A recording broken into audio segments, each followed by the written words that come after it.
Hi, everybody. Welcome to Yehupetzville, brought to you by Pear Tree Canada. My name is Ralph Benmergui. I'm the host of the podcast, and I go all across the country looking in far-flung destinations for Jewish life.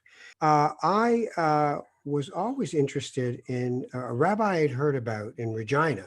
His name is Rabbi Jeremy Parnes, and he is my guest this week on Yehupetzville. How are you, sir?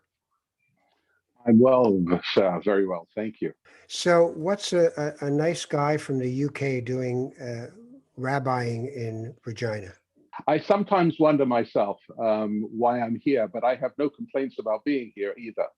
Um, Coming from London, England originally, spending time in other parts of Europe, including Holland and Germany for a while, on different kinds of business. But remember that I wasn't a rabbi originally, and I never planned Right. to be a rabbi. So, a lot of people think that people people who come to that place, it's something that was always there and that they planned to do somehow, that they were called upon to do. That was not my calling. At least I didn't think so at the time. And Right. I've been through now 3 careers um, since this started, and this is my third career becoming a rabbi. I was brought up and raised in an Orthodox Jewish household family. My roots go back many years, many centuries from a Jewish perspective, through the parts of Eastern Europe and beyond. And I lived right next door. I was born into a household where the house was right next door to the second oldest synagogue in London, the Spanish and Portuguese synagogue in Lauderdale Road. So we were what we called the minyan makers. My 2 brothers and I and my father. There was always a knock on the door at some point during the week to say, "Could you come and help and make us a minyan?" So I was kind of drawn into it, regardless, if you will. And I went to only Jewish schools. So, I mean, I could say that I was reading Hebrew before I was reading English. How did you find your way there? I mean, some people believe there's destiny. Other people believe there's a voice inside. How did you find your way into it? Or do you think you just stumbled? I definitely did not stumble into my Yiddishkeit, my Jewishness, No. but I kind of stumbled into the rabbi world. Yes, I guess what I would say is, as a result, wherever I lived in the world, the first thing I would do when I moved into a community. So when I left England and moved to Canada, I moved to Toronto, and the first thing I did was to seek out a local shul, a local synagogue. When I moved from there to London, Ontario, I did the same thing. And then subsequently, I moved to Regina. These were all business moves, period. Nothing else, nothing more. And when I moved to Regina, it was meant to be actually only for a year on my way to Calgary or Vancouver. There was the company I was working for.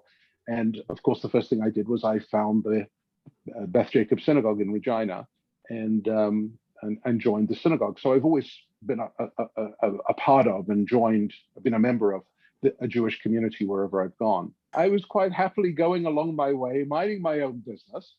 And the last rabbi that we had at the shul, at the synagogue, who was he came in from Toronto, and his wife just couldn't stay in Regina. In the end, she won out, and he put in his notice and gave notice. And what happened was, while we formed a search committee, a couple of us got together and said, well, we'll keep taking services, doing things just to keep things going until we find a replacement. We found a number of rabbis who applied for the position. And for one reason or another, it wasn't a fit, until one day, the president of the community turned around to me and said, if you made us an offer, we'd be really interested.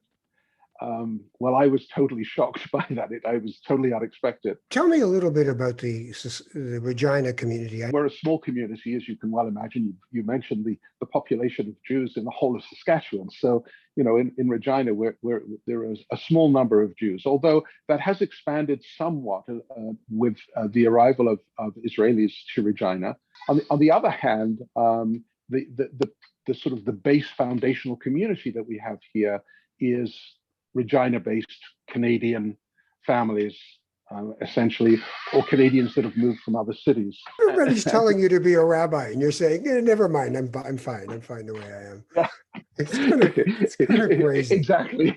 It was really kind of interesting. It's as if everybody else knew that I needed to be a rabbi. Except your congregation, Beth Jacob, is it a renewal congregation? It is now.